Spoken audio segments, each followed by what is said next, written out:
Halo, selamat pagi Indonesiaku. Pada pagi hari ini ketemu lagi dengan saya, Dr. Pot, menyapa Anda semuanya. Sebelumnya saya ucapkan selamat tahun baru 2021. Ya, 2020 kita telah lewati ya, dan kita masih alhamdulillah diberi keselamatan hingga sekarang ya, dan tetap sehat, segar bugar. Kita harus tetap semangat meskipun tahun 2021 ini kita masih menghadapi pandemi COVID-19 ya. Jangan menyerah. Pada pagi hari ini saya Dr. Pot akan sharing tentang anosmia. Anosmia atau gangguan penciuman ya, terutama pada COVID-19. Ya, kenapa ini perlu dibahas? Karena ya ternyata COVID-19 ini salah satu gejala yang paling jelas, paling nyata, paling patognomonis adalah anosmia ya, anosmia atau kehilangan kemampuan mencium ya. Itu kita semua sudah tahu ya. Jadi anosmia adalah kehilangan kemampuan mencium bau-bauan. Nah, itu gimana cara memeriksanya? Apakah kita bisa mengetahui kalau kita kena anosmia? Mudah sekali sebenarnya. Yang pertama adalah keluhan subjektif. Orang biasanya dengan kehilangan penciuman itu akan merasa sendiri, dok, saya kehilangan penciuman, saya nggak bisa mencium bau, dok, gitu. Dan untuk yang ragu-ragu itu bisa dilakukan tes ya, tes dengan bau-bauan yang khas, misalnya bau parfum ya, siapkan saja parfum atau minyak cengkeh atau minyak kayu putih ya, bau-bauan yang kira-kira dengan mudah kita kenali, itu bisa untuk mengetes ya. Kalau kita bisa membedakan, kita bisa menciumnya dengan baik, artinya penciuman kita tidak terganggu. Namun ketika kita kesulitan membedakannya atau kita kesulitan membaunya ya, mencium baunya, itu artinya sudah mulai terganggu penciuman kita. Kemungkinan kita menderita anosmia atau hiposmia. Hiposmia itu anosmia yang lebih ringan ya, itu hiposmia. Hipo itu kurang, mia itu adalah penciuman, jadi kurang bisa mencium. Kalau anosmia, itu tidak, nosmia mencium, jadi tidak bisa mencium sama sekali, itu anosmia ya. Lalu apa itu penyebab anosmia? Penyebab anosmia ini sebenarnya banyak sekali ya. Salah satunya yang paling sering saat ini adalah infeksi COVID-19. Yang paling sering juga nomor 2 sebelum adanya COVID-19 itu adalah influenza atau common cold ya. Common cold sama saat ini COVID-19, ada 2 ini yang paling sering. Yang penyebab yang tidak terlalu sering misalnya apa? Ada polip ya, ada benjolan di dalam hidung sana, kemudian ada penyakit diabetes mellitus yang bertahun-tahun, kemudian ada tumor di otak sehingga pusat pemrosesan bau di otak terganggu. Itu juga bisa menyebabkan anosmia atau kehilangan kemampuan mencium bau-bauan. Lalu dok, apakah bisa membedakan anosmia yang disebabkan karena flu dan COVID-19? Apa bedanya? Ada enggak? Ada ya, perbedaannya sangat jelas ya. Jadi kalau pada flu biasa ya, itu biasanya anosmianya ringan sifatnya, jadi nggak sampai benar-benar hilang penciumannya ya. Jadi sifatnya lebih hiposmia, lebih berkurang saja ya, jadi nggak sampai benar-benar hilang.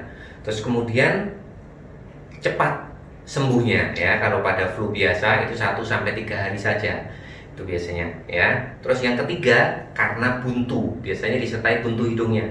Jadi kalau pada flu biasa itu ada buntu hidungnya, saat buntu hidungnya itulah terjadi gangguan anosmia.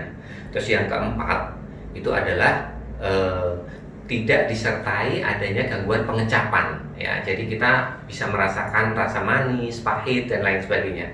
Nah, beda dengan flu, pada COVID itu anosmianya lebih berat ya, dia bisa benar-benar kehilangan penciuman sama sekali ya. Yang kedua, terjadinya lebih lama ya, nanti akan kita lihat berapa lama kira-kira sembuh itu pada pasien COVID-19, anosmianya berapa lama itu nanti akan kita lihat. Yang ketiga, pada COVID-19 itu tidak disertai buntu di hidung, jadi hidungnya nggak buntu tapi nggak bisa mencium bau-bauan. Nah ini yang khas banget pada COVID-19. Terus yang keempat, biasanya disertai gangguan pengecapan ya. Jadi merasakan pahit, merasakan rasa-rasa makanan juga sangat berkurang itu pada COVID-19 ya. Beda dengan pada influenza tadi. Terus kemudian pada COVID kapan terjadinya anosmia? Ya, ini yang perlu kita ketahui. Jadi kita nanti ketika terjadi itu kita nggak bingung ya. pada COVID-19 biasanya 15% pasien mengalami anosmia itu sebelum terjadi gejala apapun ya.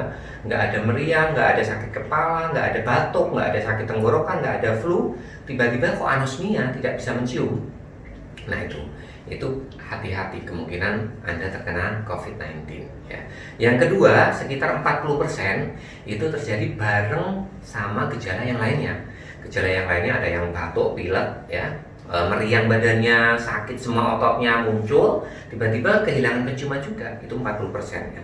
Yang paling banyak adalah yang terakhir, yaitu setelah terjadi gejala.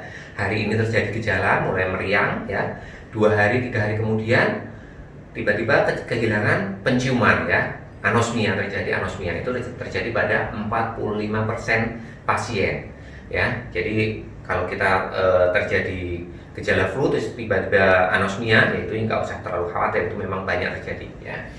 Kemudian kapan sembuhnya dok? Saya sudah 1 bulan dok anosmianya, tapi kok nggak sembuh-sembuh. Saya udah 3 minggu dok, ini tambah berat gitu ya.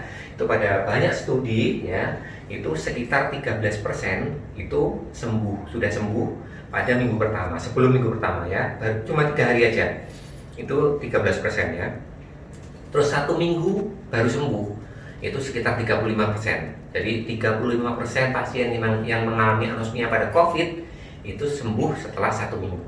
Jadi sisanya yang 65% belum sembuh ya. Terus kemudian sekitar 2 minggu itu terjadi pada 61% pasien ya. 61% pasien sembuhnya setelah 2 minggu.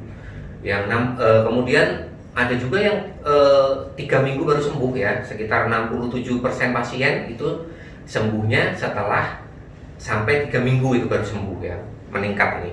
Jadi yang 30% itu belum sembuh 3 minggu. Jadi nggak usah khawatir kalau misalkan dok, saya ini sudah 4 minggu tapi anosmia saya belum membaik, gimana nih dok?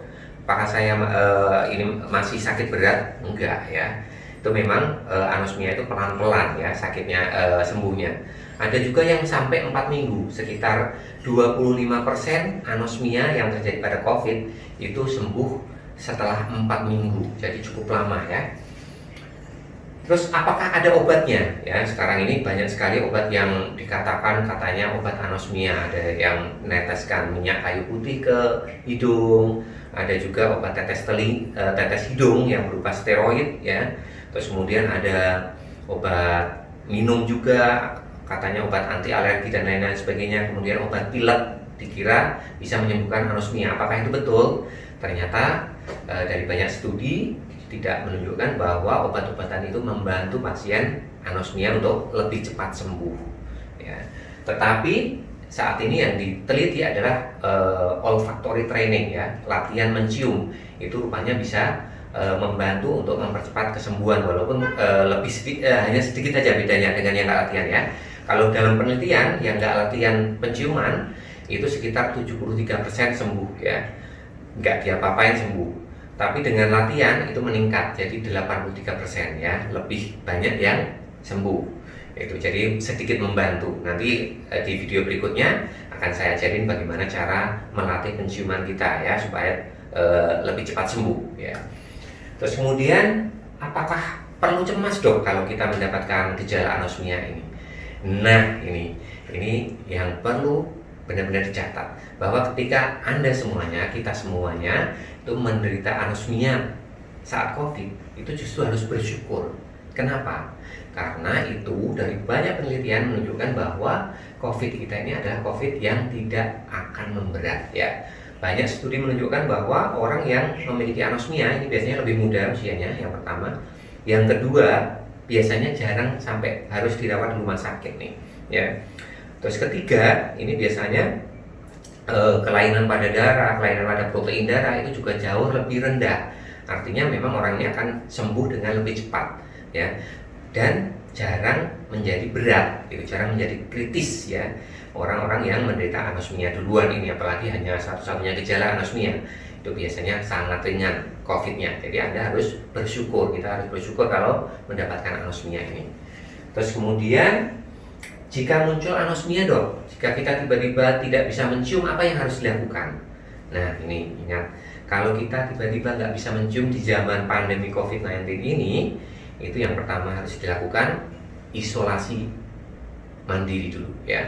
Jadi nggak usah tes apapun. Jika kita semua mau isolasi mandiri sekitar 14 hari udah cukup ya.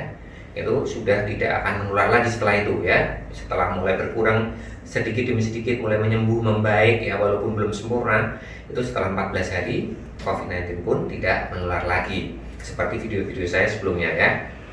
Terus yang kedua, kalau memang misalnya ragu dan memang harus ketemu dengan orang, harus kerja dan lain-lain sebagainya, langkah yang harus dilakukan adalah kita melakukan tes swab ya.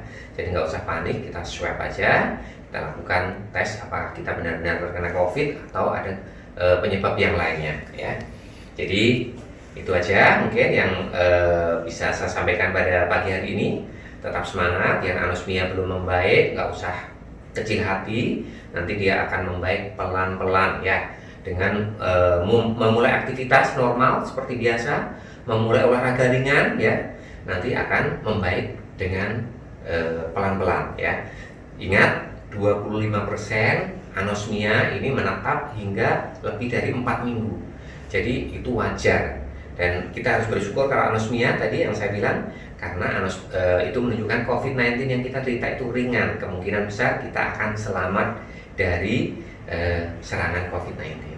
Oke, tetap semangat dan sampai ketemu lagi di video berikutnya. Dadah.